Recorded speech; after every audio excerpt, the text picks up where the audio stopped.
Welcome, everyone. My name is Penny Wyatt. I'm Director of Parent Programs and External Relations here at Tulane. We're happy to have you join our webinar this afternoon. I'll wait while people are joining us, give everybody some time to log in, and then we'll start very soon. So this is our Tulane University Fall 2020 Instructions for Off-Campus Residents. So we're very happy to have you with us. We'll start in just a moment.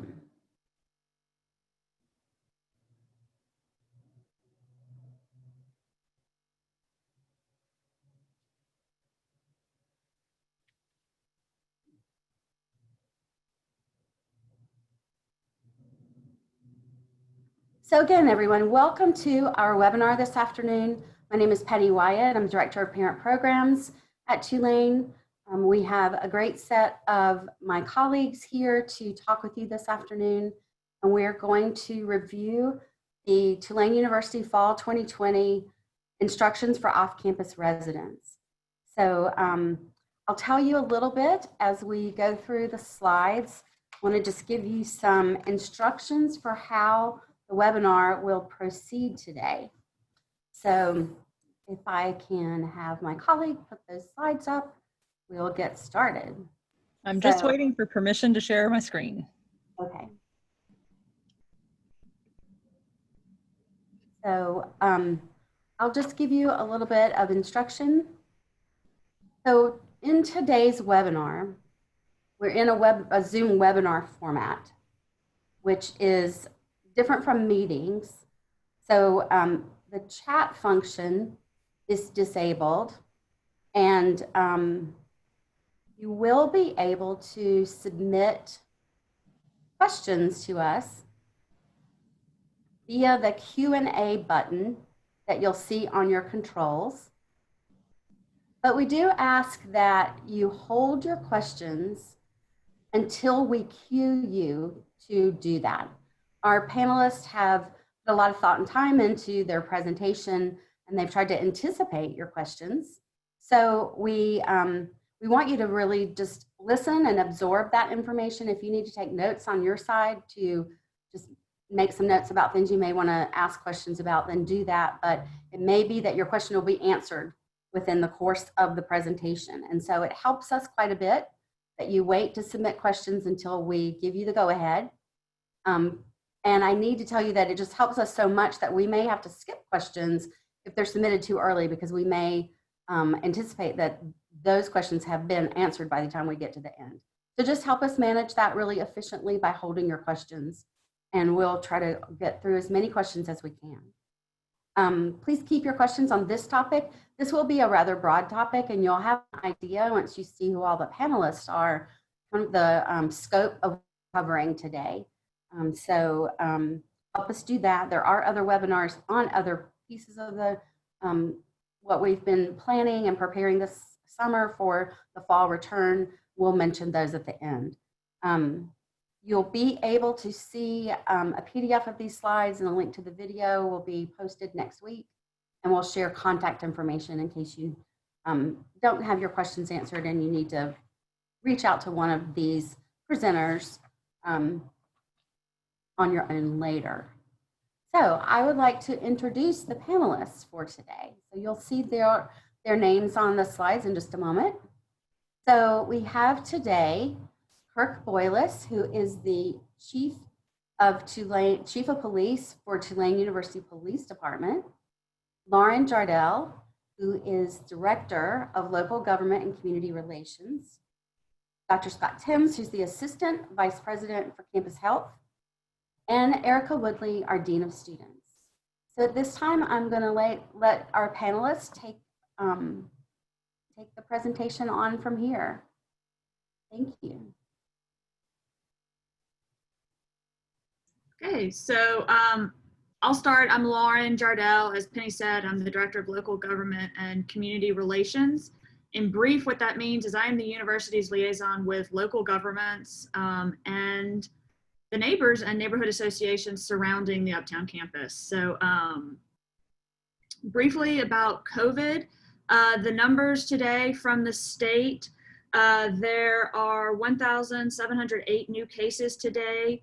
The 5-day rolling average of positive cases, though, for the state has been trending downward over the last several days, slowly downward, but downward. In the city of New Orleans, there were 84 new cases today, bringing the grand total up to 10,204 total cases.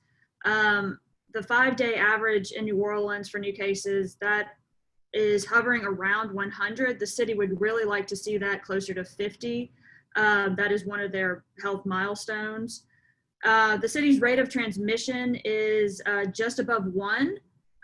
This is a number where the lower the number, the better. And the city did have a low point for rate of transmission in April and May during the greatest part of the shutdown, but that started to trend back up, especially at the beginning of July. So, but we have been seeing that has been declining since early July, which is good news. So while models are showing that there is still community spread, the trends are not discouraging. I don't think anybody's ready to say they're encouraging, but they're not completely discouraging here in the city. So, and with the rate of transmission, the city is really looking for that to be below 1 for a sustained period of time. So not just 1 or 2 days, but for a week and more, to really feel like they have a better handle on the spread of COVID. So as far as the current restrictions in place, masks are required in public unless you're exercising. Gatherings inside are limited to 25 people. Gatherings outside are limited to 50 people. Essentially all bars, or most bars in the city, are closed. The state has prohibited on-site alcohol and food consumption in bars. And the city has prohibited drive-through, takeout, and curbside alcohol sales. So, restaurants, bookstores, libraries, movie theaters, beauty and nail salons are all open at limited capacity. So there's stuff open in the city, but again, bars are essentially closed. There's limits on gatherings and masks are required. Briefly, Tulane has been working closely with the city on reopening. President Mike Fitz and Dean Tom Levis both sit on the city's reopening panel. And Dr. Levis is also on the state's reopening committee. And then in addition to that, President Fitz has been working closely with the other university chancellors and presidents here in the city on reopening and assisting the city in all of that. So we are in close contact with not only the other local universities, but also the local governmental officials. And I would just add, this is Erica Woodley, I would just add to Lauren's sort of overview of the current state of things in New Orleans, that a couple of things. We've heard from many parents who are concerned about the Louisiana numbers that you see, and the things that have been coming out from the CDC and the White House about Louisiana in particular. And I think one of the things that I want to be really clear about is we're aware that these numbers are concerning, and we're watching them, but we are being advised that they're moving in the right direction, and we are taking really our city and state have been taking really aggressive measures in terms of getting them back to the place that we want them to be, and city and state are both still very supportive of our return. So we're optimistic about all of that. And one more point on the numbers. The numbers from the state vary from, region to region within the state, but I would encourage folks to look at the city's dashboard. The city of New Orleans recently updated their site. I think it's easier to understand and look at where they're trying to go using their site, and they're using the same numbers, but it's just broken down for the city, and they I think do a great job of really breaking it down and putting it into a little bit more of English and not too sciencey for those like me or liberal arts folks. But you can find that at ready.nola.gov/data. So, and we can post that later in the slides for everybody as well. But it's a very easy to use and accessible website with the numbers that are updated daily by the city.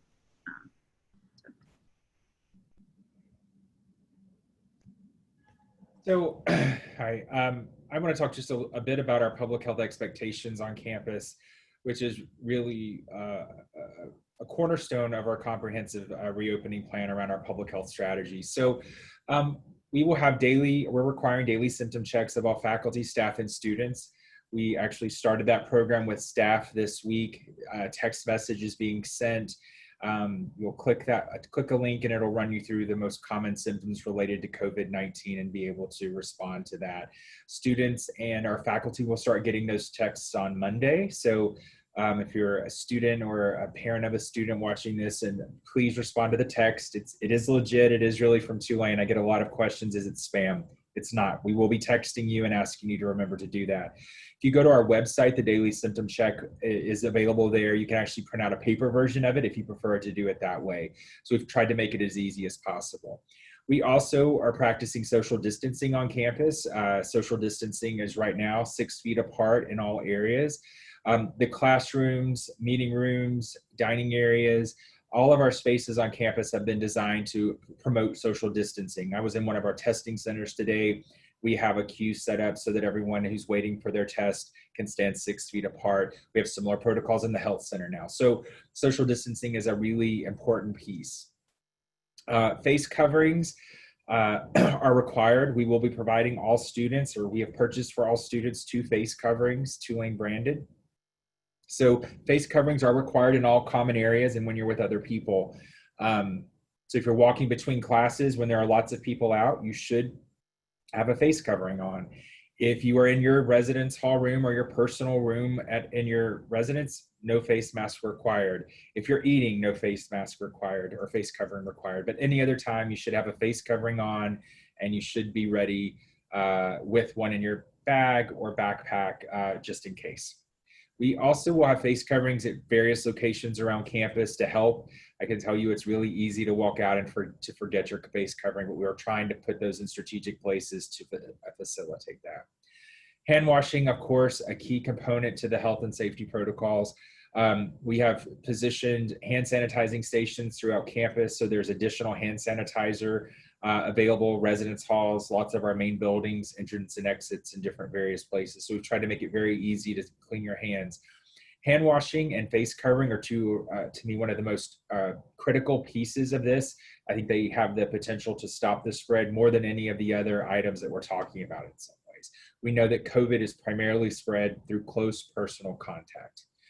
The other, I think, major piece, and I know that there were probably a lot of questions, is participation in our testing program. Testing is a requirement. We are testing all students, both those who live on campus and off, and our graduate and professional students, in addition to all of our faculty, staff, several of the large daily contract worker groups on campus as well. So we will be testing over 20,000 people between now and August 19th, and then on August 19th, we will begin again. Participation is mandatory. It is not an option. Not participating would result in action through the Office of Student Conduct, which we'll talk more about later. We also will be doing contact tracing. So if we have a student who tests positive or a faculty or staff who tests positive, we will reach out to that person, get some information, help coordinate their care, make sure they have isolation or quarantine space, and find out who they were in close contact with. So we'll be reaching out to all of those individuals, coordinating for testing or whatever needs they might have. Contact tracing is a mandatory requirement for being back on campus. So if you call because you've had a positive test, be ready to participate, because we want to be able to make sure anyone who might have been exposed would get contacted. So to break down our testing program in depth, we're doing a variety of pieces. And so the testing program is quite large, as I mentioned. Our surveillance testing program means that we're testing everyone as they return to work or campus before August 19th. The program the surveillance testing started this week in earnest. We sent an email out to the entire campus yesterday with basic directions. You will all be receiving a secondary email with with the instructions on how to select the date and time for your testing. As an off-campus student, you can get tested now. I encourage you not to wait. So if you've received an email with a link to schedule, go ahead and make your appointment. The testing center uptown is located in Patterson Residence Hall, the lobby.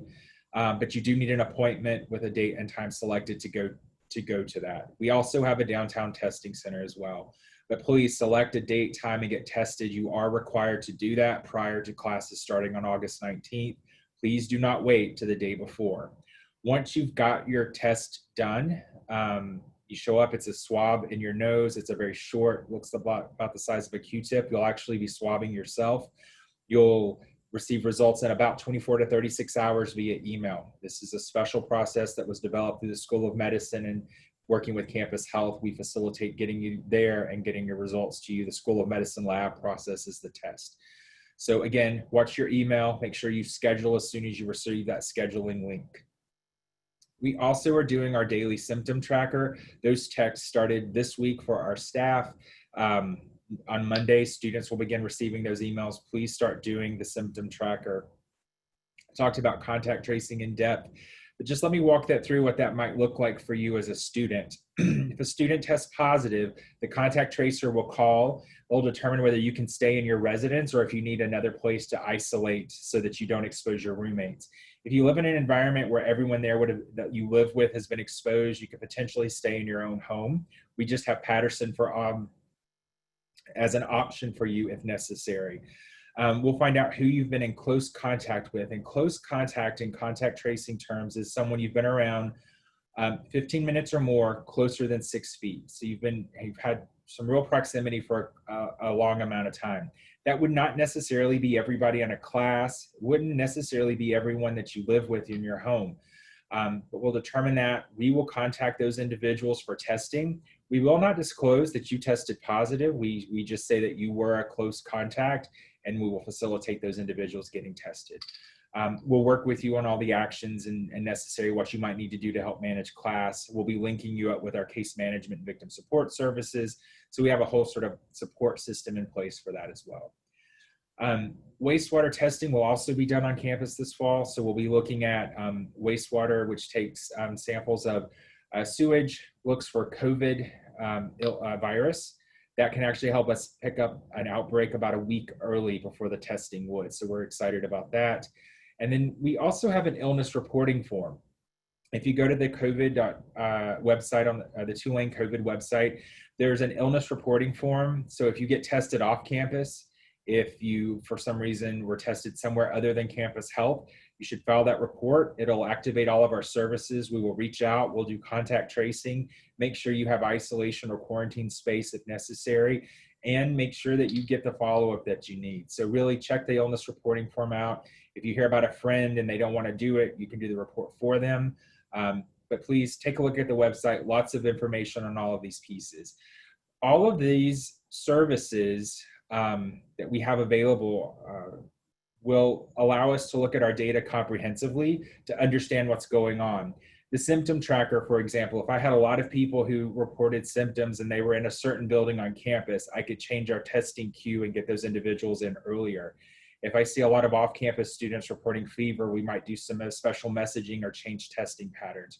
So it's really important that you participate in all of the pieces that we've offered to help us manage this effectively. So if a student tests positive, there's a couple of options. Self-isolation is important. It's not an automatic 14 days. Right now, it varies. So we use language a lot called working with your healthcare provider. If you're in New Orleans, Campus Health will be your healthcare provider. We'll coordinate whatever care that you might need. The Patterson Residence Hall was pulled offline. We have isolation and quarantine space there. So if you're unable to stay in your off-campus residence, we can move you there. You have an option to stay in your own residence if it's safe and your roommates or housemates are okay with that. You can also make other arrangements. We've had a lot of parents ask, if my child has COVID, can I come and take care of them? Yes, we would love for that to happen. So people can really have options. We aren't going to lock you into an isolation space in Patterson. We're going to work with you to make sure you're in the best place for yourself. Patterson is a great option, though. It is for students who are able to take care of themselves. If your illness is such that you can't, get up and go to the bathroom or feed yourself or do most of the activities of daily living, that's not the place for you. We will do food delivery there. We have nurses who will do multiple daily checks on the space to make sure you're doing okay, check vital signs to make sure that your symptoms are not getting worse and that you're improving. And we will coordinate all of the things that you need in Patterson.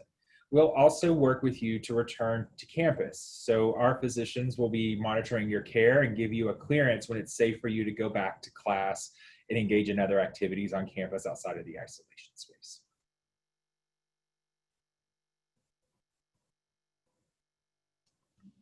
Thank you, Scott.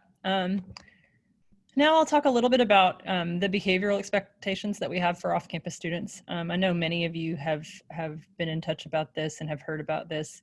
And let me take a step back. I know some of our language has been strong, intentionally so.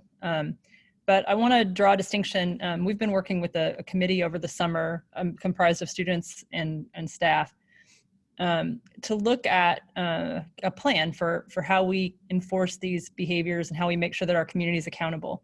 And I think to start off, one of the things that we really wrestled with is the idea of, this is something new for a lot of people. We have students coming from all over the country, and it seems a little more commonplace now where people are, accepting that masks are a requirement, that kind of thing, but there are still pockets where that's not the case. So, the idea of making a mistake, and like if someone comes to meet with me in my office and they don't have a mask on, they'll be reminded, and we'll give them a mask and they'll put the mask on. So we're allowing for those kinds of like learning curve mistakes. We'll still have an educational conversation about it, but they're not going to be booted off campus if they make one small mistake like that. It gets increasingly more severe if they continue to to forget to comply. That would be a problem, and there would be kind of a progressive situation of discipline. Where the real trouble comes in is if the idea of like willful noncompliance. And so there are only a handful of examples that I can think of that really fall into this category. One would be a student who just refused to show up for testing or refused to participate in contact tracing. Those two things are, public health dangers. And so what we would do is place those students on interim suspension. We would do a parental notification. So you'd be hearing from us about that. And then take the case of the not showing up for testing. If they refuse to do that, they would be internally suspended until they got the test. And so Dr. Timms mentioned that they have these extended hours of testing. And so we're trying to make it really easy for students to comply with this stuff. And so, those are two examples of willful noncompliance. The other big example, and this is one that I think makes everyone very nervous. I think people our faculty and staff, and even students, frankly, are really nervous about student behavior off campus. And so, the idea of hosting a party, we've told students to limit their off-campus gatherings to 15. And we chose that number because a lot of our students live in larger houses, and you could have to 8 people living in a house, and each of them has one guest, and you're already at that limit. So, but we chose it, intentionally lower than the city because we want students to have an understanding of what we're trying to recommend here, which is we want kind of like how in Louisiana initially they were saying, you should really only hang out with your household. And so it's like that, basically. You should have your pod of people or your cohort of people that you're seeing, and try to limit your interactions to kind of a smaller group of people. Now, we know there are going to be challenges around that, but that's what we're encouraging students to do. And when they're in contact with other people outside of that, to be extra careful and make sure they're in a situation where they can be socially distant and wear masks.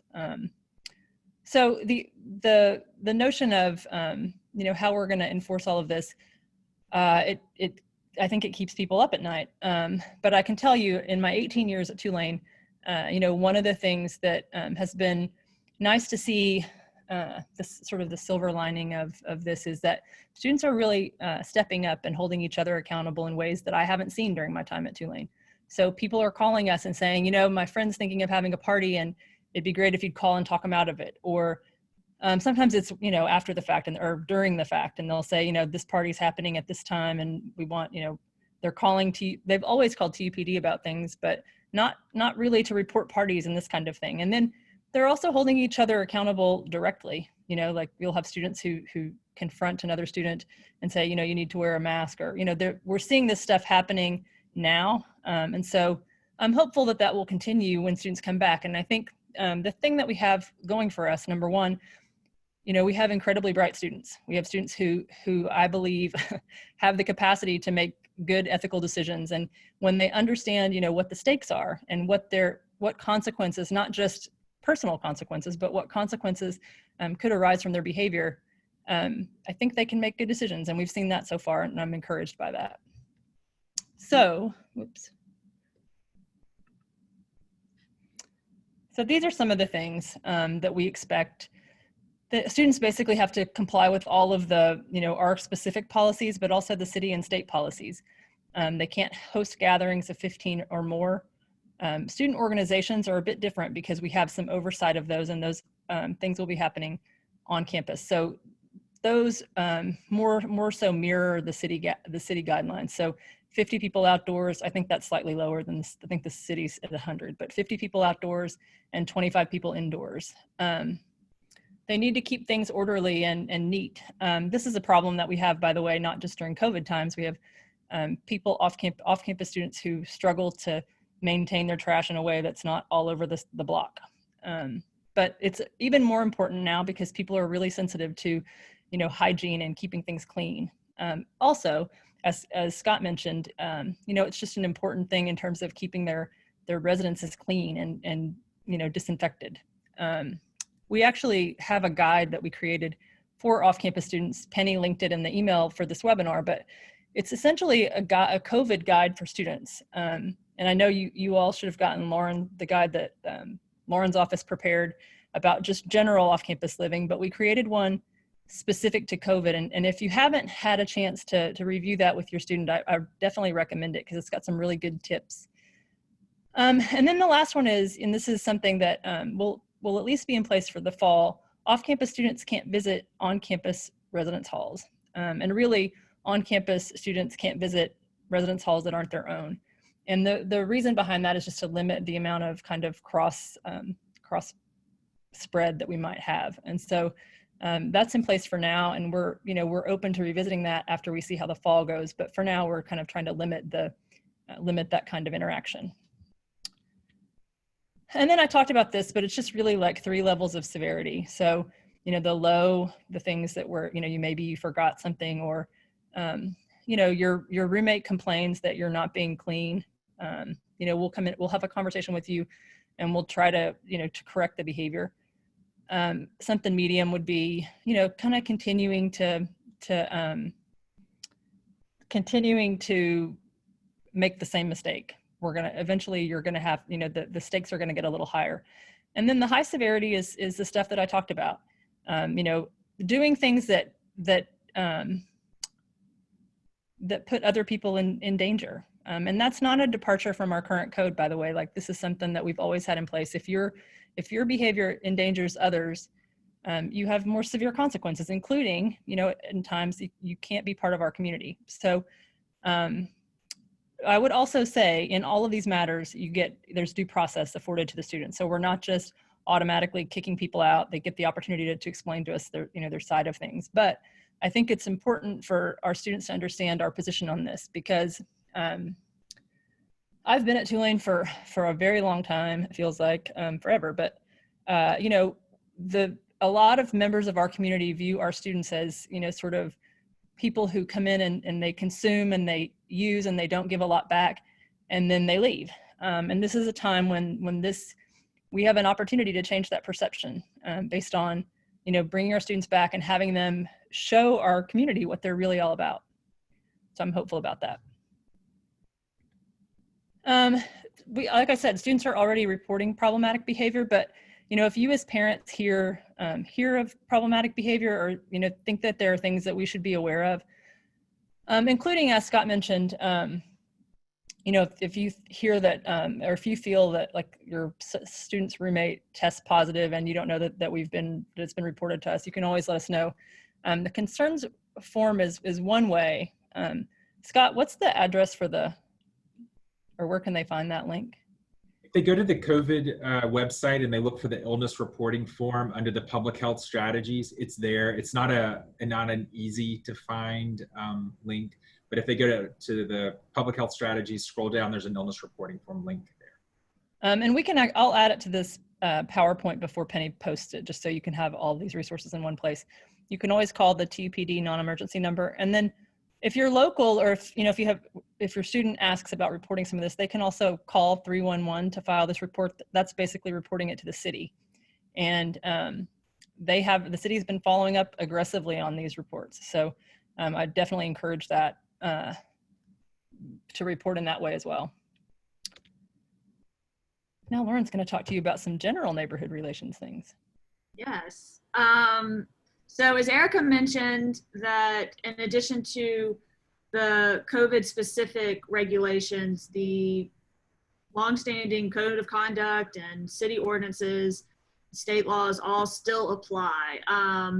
Now, the university's return to campus COVID website is still and will remain the primary source for COVID related information at Tulane, but the government relations site, we did go ahead and add the COVID off-campus guide that Erica mentioned. We already have the regular off-campus living guide on that site. So that is just one place where you can find both the regular guide and the COVID guide for off-campus students.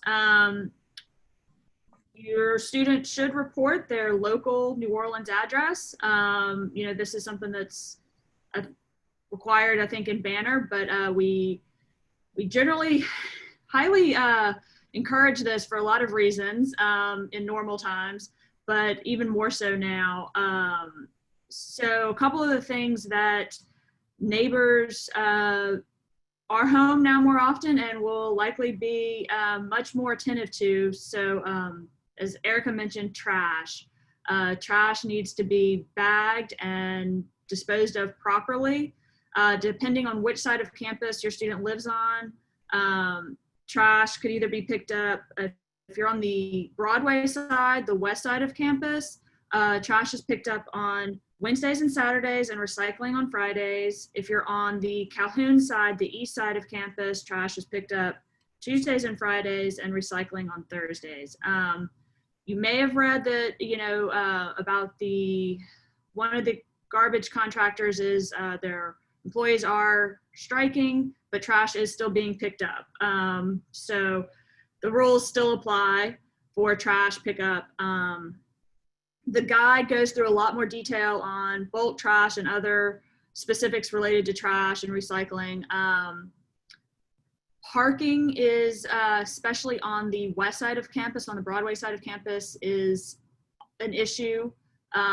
Neighbors are right now very fired up about parking. That's related to some recent developments in that area and conversions of homes into high density properties. But parking rules are also outlined in the regular guide. I would stress to recommend that if the block has any sort of parking restrictions posted, to please have your student get a residential parking pass that they can get for the semester from the city. That's also outlined in the guide, but don't block driveways, don't block fire hydrants. Make sure you park with the flow of traffic, not against it, stuff like that. So again, those are all outlined, and the guide, you can access it online, and it has links to the city's site. Many of you may have received the guide in the mail recently. That did go out to juniors. That went out maybe a week or so ago. Sorry, my time is a little off. And then the last thing I'll mention is the city's noise ordinance. We kind of generally tell students that there are quiet hours, and there are quiet hours, but really the noise ordinance applies 24 hours a day. So noise should not be audible in a neighbor's home. And just given the way some New Orleans residences have been constructed over time, walls are thin, homes are close together. You can see a great example in the picture on the slide right there, how close those houses are. So it's just something to keep in mind. And again, I cannot stress how sensitive the neighbors are to these issues. And I think even more so now that so many of the neighbors are also working from home. So just something to keep in mind, that they will be paying attention to this and be calling addresses out to the university as well as to the city. Kirk, I know we didn't talk about this, but would you mind saying a little bit about just general safety? Because a lot of these parents have students who are newly off-campus residents. Sure. For the most part, the campus community, the campus itself and the surrounding neighborhood is very safe. We do stress for the students that are living off campus and on campus as well. Just some common sense safety tips. Lock your doors, secure your property. On the campus, the biggest thing that we really deal with is unattended property, leaving book bags, computers, those type of things out. Off campus, it's locking your doors, locking your car, just some simple common sense approaches to securing your property and your belongings. We do have a community policing liaison. His name is Roger Barnes, who does go out if any students would like, and does safety assessments of off-campus residences. He will make suggestions about things that they can do to improve the safety of the space that they're staying in, share with them some resources, such as keeping or identifying property through a program that we are partners with that kind of tracks it for them. And if it's recovered, it identifies them. But there are a bunch of resources that he'll share with them as well. We continue throughout the year to do tabling on the campus, try to get out as much as possible with events where we can kind of talk with the community about safety and safety practices. And the only thing that I would add is, even if your student has something off campus that happens that warrants a call to NOPD, my preference is always that they also call TUPD, just so we can, be there to support them and have, know what's going on, kind of. So, thank you. Eric, it might be a good idea for me just to also mention that the police department not only patrols on the campus, but in our patrol perimeter, which is a mile outside of campus. So we are authorized to patrol in that area, and we work very closely with New Orleans Police Department. So uptown, we're looking at Carrollton Avenue to Jefferson, and from St. Charles to Claiborne. Great, yeah, thank you.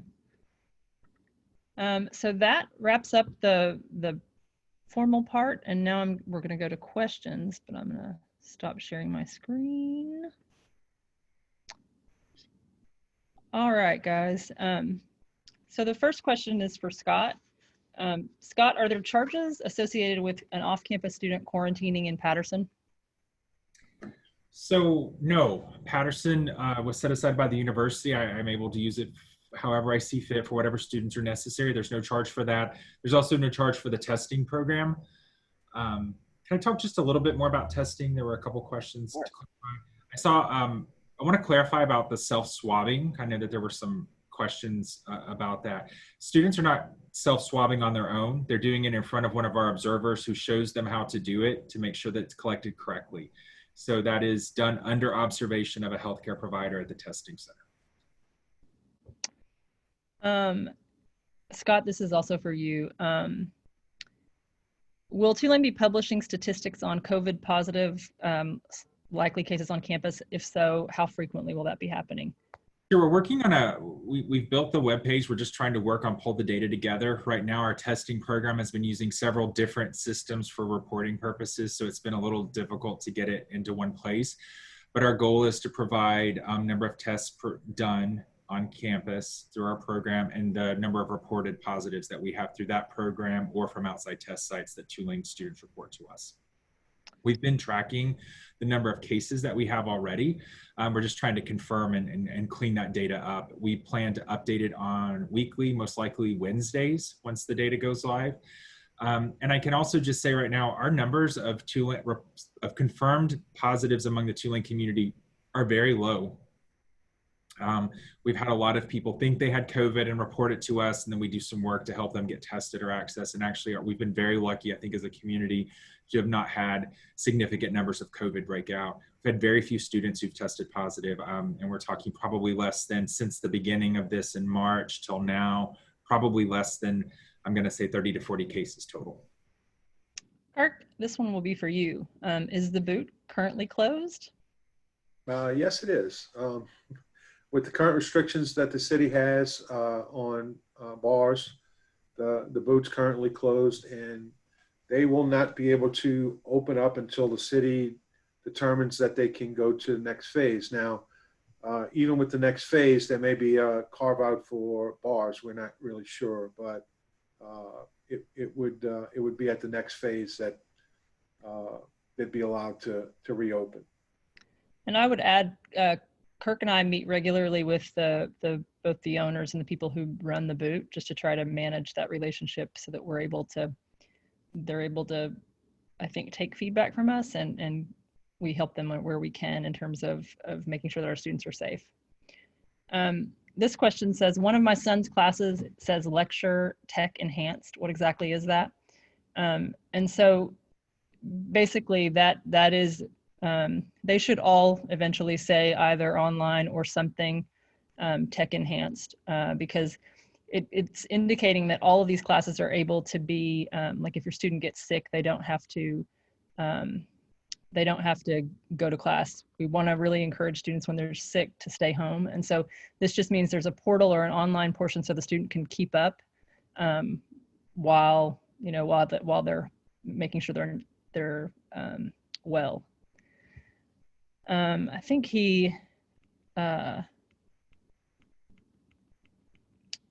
think Scott answered that one. Scott, this is a question. If my student gets to campus on 8/13, is there time to get tested? Is there still time to get tested before school starts? Sure. So the email that the student will receive in the next couple of days, if they haven't already, will allow them select a date and time. So if they arrive on 8/13 early in the day, or even the day before, they can pick a date and a time that works for them to go over to the testing center for that. We get 24 to 36 hour results. So if they arrive on 8/13 and they make their appointment for 8/14, they should be fine. I encourage anyone, again, for students, if you're already here, get your test now. Don't wait to the last minute. There are plenty of testing appointments between now and 8/18 with classes starting on the 19th. So. Scott, I think a lot of these are going to be for you. If a student is sick enough to need some help, but not sick enough to be hospitalized, should they go to Patterson? We would work with them, but yes, Patterson would be perfect for that sort of a situation. And then I think there's some confusion. Can you clarify the email? I think some folks thought that the email that went out yesterday had the testing link. That's not accurate, right? So it depends. There's two emails. There was a community-wide email that went out that had basically the information and said, watch for a second email. The second email is specific to the individual, and it will have the link to scheduling. So if you haven't gotten an email with a link to the scheduling, it will be coming in the next day or so. We're loading everybody into the testing system right now. Again, Scott, sorry. Can you talk about how you're working with athletics in terms of notifications and making sure that you're looped into what's happening over there? Sure. So Greg Stewart is the team physician, and I've been working with him. We have a weekly, sometimes bi-weekly call to discuss their protocols. Athletics right now has a more stringent protocol for testing everyone there because of the type of the type of activities that they're engaged in. It's just a much more high risk. So they're tested more frequently. We are in active conversations about what that will look like as we go forward. The guidelines for athletics will change based on what phase the city's in and what also their national organizations are saying. So we work with them. They're getting sort of more frequent testing based on their need. There's a couple of groups on campus. I'll say healthcare providers are one. We're testing staff at campus health more often. So testing protocols are developed based on the risk of the individuals. And in that scenario, they needed more frequent testing. We monitor that. We work with them. I know if they test positive, we isolate, quarantine. We do all of those things in collaboration. Kirk, I think this one will be for you and I together probably. What is the difference between students gathering off campus and going to the boot? There will be hundreds of kids in the boot on a nightly basis, but students have to make 20. Yeah. So even when they do open, there will not be hundreds of kids inside the boot. Or outside the boot. Yeah, the city is only going to allow a certain % of capacity for the establishment. I believe if they were to open up, they would probably start at 25% capacity. And we have both, Eric and I have both talked repeatedly with the boot. And if and when they do open up, they, at least at this point, are saying that it's going to be 21 and over. So you're going to have to be 21 and over to even get inside. I think you addressed this, Scott, but we'll go ahead and ask it again just to make sure everybody's clear. An off-campus student who tests positive is eligible to stay in Patterson for self-isolation, right? Yes, they are. We will work with off-campus, on-campus, graduate and professional students.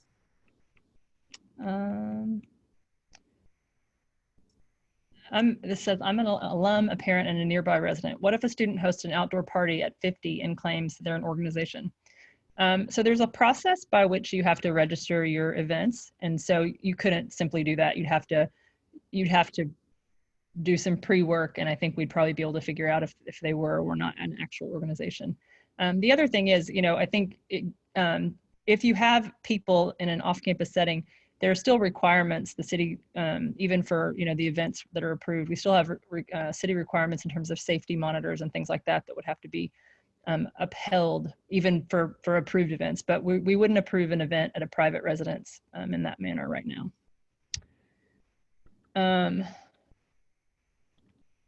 This one maybe is for everybody. Students picked housemates as early as last fall. My student is concerned that her housemates might not be as vigilant or as compliant as she plans to be. Any suggestions on how to address this within the shared living quarters? I'll start. My advice is to be really, really open about this to have, sort of an open conversation about this with your students' roommate. Your students have an open conversation with their roommates from the beginning, and set, really clear expectations about what is and is not okay with them. This has happened already, and some people have made decisions to leave situations or to separate, which I know has complications from a lease perspective. But I do think it's better to know kind of what the agreement will be. We're happy to help facilitate those conversations and to have conversations with students who feel like some of these regulations aren't important to them. We can be helpful in that way. Again, developmentally, not really in a punitive way, but kind of proactively. Does anybody else have anything they want to say about that? I actually think that the off-campus COVID guide is a really great discussion tool that roommates could use to talk about how they divide up tasks, what the ideas are. I think sometimes it's just having a conversation about those expectations, and that guide really lays out all the things you need to do to protect yourself in a common living arrangement. So I would really recommend looking at that and using that as an opportunity to have that conversation with your roommates so you start in the same place. We also developed, you just reminded me, like a guide for having difficult conversations about this stuff. And it's less geared towards roommates, but more geared toward just like kind of friend relationships. And that's another good resource. Scott, this question is about, is testing outside of the Tulane community, like if someone goes to another place to be tested, are those results reported to you? Oh, wait. So no. So for the surveillance testing program, we require that to be done online. You can't go somewhere else. If you're sick and for some reason you go to an urgent care or you have a local healthcare provider that you prefer and they test you and you test positive, you can report those to us through the illness reporting form. you can actually upload the results. That way we could activate services and we could work with you on isolation or quarantine if necessary. And then I think I read the question wrong, actually. You're reporting your data to the city? Yeah, so we will be working with the state for reporting all the testing and the positive cases. That's a process that's in place. We'll also be coordinating contact tracing. So our program really focuses on contacts within the Tulane community. So if a student had contact with someone outside of here, we'd be working with the state contact tracing program to do that. Great. How do off-campus students report their New Orleans address? Actually, we made it very simple for them this year. They have to, when they go in to confirm their registration in Gibson, which is something that they all have to do, they'll have a prompt that'll, like a pop-up will come up and they'll be asked to enter their local address. I think the problem is a lot of students don't understand what local address means. And so I think this year we added a little asterisk or something that says, you know, this means where you live in New Orleans. But if you could just make sure that they do that, that's super helpful for a lot of reasons. You know, we've had situations where we have emergencies with a student off campus and we need to be able to go check on them and find them and their address is the wrong one. So this is really an important thing. Scott, if a student has a negative test in New Orleans this past week, can that be used as the initial testing or do they have to be tested again with Tulane? If they have to be tested through the Tulane testing centers to meet the requirements for the surveillance program and for movement or class attendance.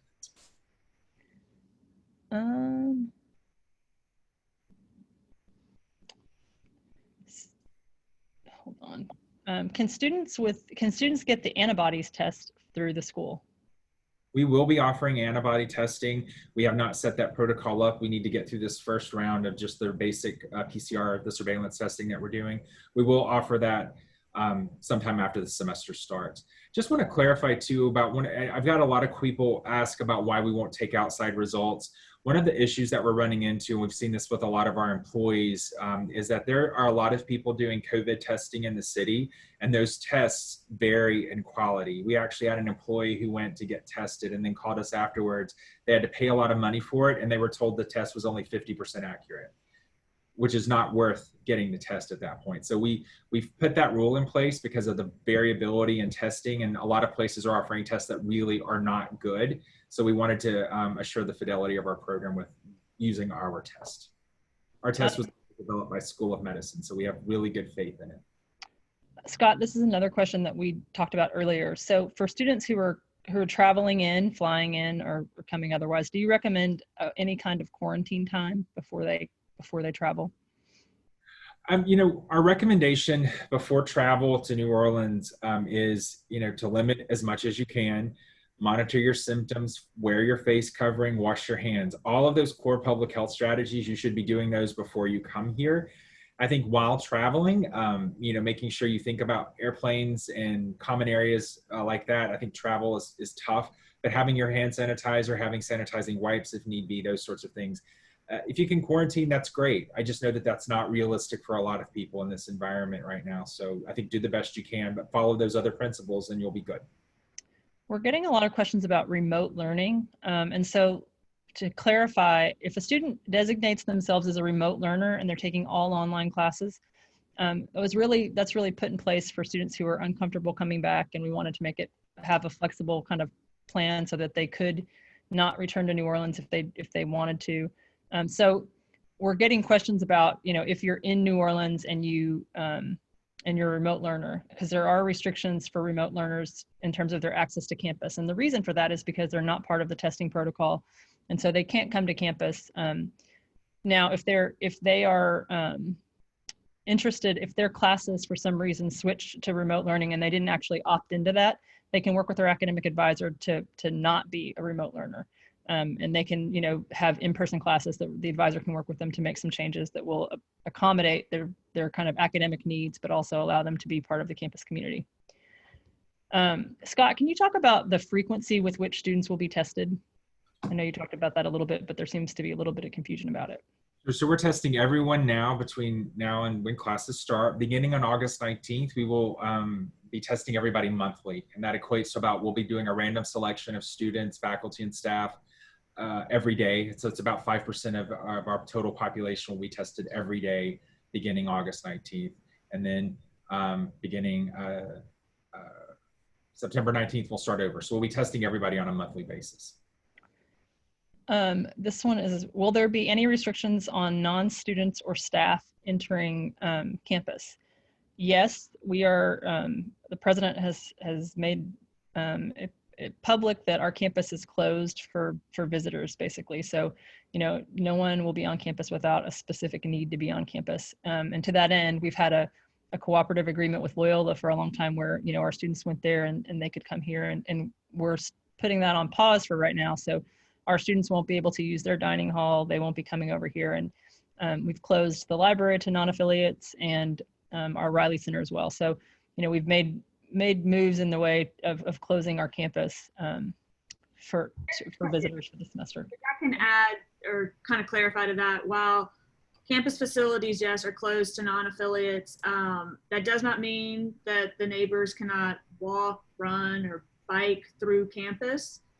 We would kindly ask the neighbors to not stop if they're non-affiliates. So if you're traveling through, like to go to Audubon Park or something, you're welcome to go through campus as you travel, but please do not stop at this time.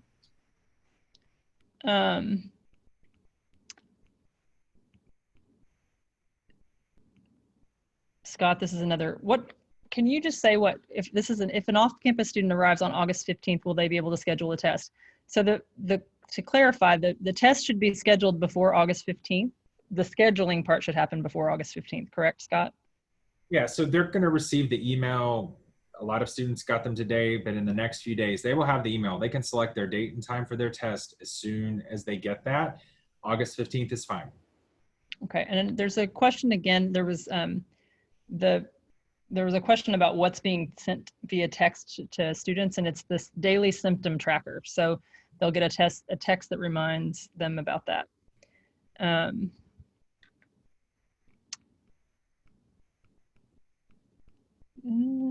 Scott, can you talk a little bit about how TIMS is being deployed to support our efforts? Yeah, so Tulane EMS is our emergency medical service on campus. They will be in service early August. That date has just floated a little bit, so I'm not going to say which date, but by the time before classes start, actually, they will be doing a response to any sort of emergency situation. They have been trained and will be doing their back in service training in a few weeks, but they have PPE, any necessary precautions that are necessary. They're a really great campus resource and are great students. And so we're very lucky to have them to provide that sort of support and safety net for our students. This is a question that's been asked in a couple of different ways, but essentially what accommodations have been made to help students have quiet places either to study for exams or to take online classes. And we have a number of kind of normal study spaces that are in play all the time. All of our buildings have been, you know, kind of reformatted to accommodate what the social distancing recommendations are. But we also took a whole host of classrooms offline because they were too small to hold a class. And so students have actually more opportunities for those kinds of quiet spaces than they have had in the past. And, you know, I think again, some of the smaller study spaces will still be available, but likely like a study space that previously might have had, you know, the capacity for 4 or 5 people will probably now be reduced to 1 or 2. So all of that stuff has been changed. And so students will be able to know, you know, what the capacity is for all of the different rooms.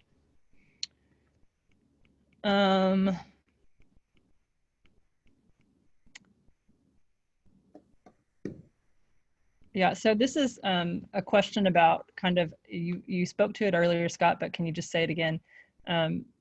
What our tipping point is, or, you know, when we would say we're calling this off. Yeah, so again, there's not one factor that we would use to make that decision. There's a variety. We are constantly monitoring both the city and the state data related to COVID infections and positive tests. We also are looking at hospitalizations, how much capacity is there in the hospital. We would then also be looking at the Tulane data from our testing program, what we're seeing on campus. There's also a piece in there looking at, and most of our students, what we've seen of the few cases of COVID here have been asymptomatic. So there's a huge piece there about managing if we have a lot of asymptomatic cases, people are testing positive, but they're not sick. What would we do then? So again, all of those factors would go into play to make any sort of a decision. Again, we have protocols for when we would sort of trigger that and, you know, make decisions based on the data that is available from a variety of sources. There's not just one number. I think everybody would like me to say, if you get 200 cases, you're going to have to shut down. And I can't, because it really depends on what everything else looks like in our capacity to handle them. Guys, it looks like we're out of time. We will take your questions though and try to respond to them in the manner of like an FAQ that we could release to you, or if there's specific questions, we'll respond directly to you. Penny, do you want to wrap us up?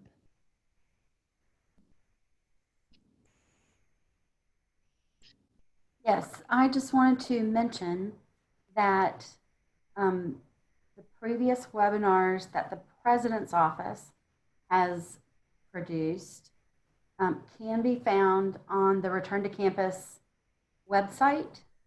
And so this is a URL you may want to take down. That's tulane.edu/COVID-19 webinars. So that should take you to a page where you can access those recordings.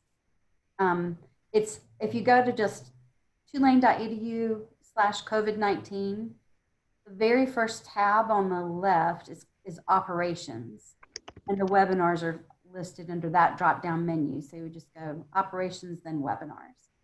And then for parents, for the other presentations that we've done for parents, for those of you who are off campus, you know, who parents of off-campus students, your students are older. So you may remember that in the summer when your student was doing that transition from high school to college, we presented a lot of resources to you. So we have had a series that was advertised to those parents of first-year students. But those are more of those general topics, and they're on our regular parent programs webinar archive. This one will probably be archived in both places. And on the parent programs website, we'll also have the PDF of the slides. And so we'll add some more detail to the, note some of those websites that Erica mentioned that we can add to the slides before we post them. So give us a couple of days to get the recording up and posted and all of that. It has been broadcasting live on YouTube. So on the parent programs YouTube channel, you also should be able to find it there if you want to watch it again. I would just say that it's a very, very important time for your student to be checking their email every day. And parents, we are also sending information to parents. So watch for those special bulletins or just the typical e-newsletters that we send on the regular basis. I think that's it. So thank you so much for joining us. And thank you to all of our panelists for your time and information and all your hard work this summer to get everybody ready for this return. Thank you. Thank you.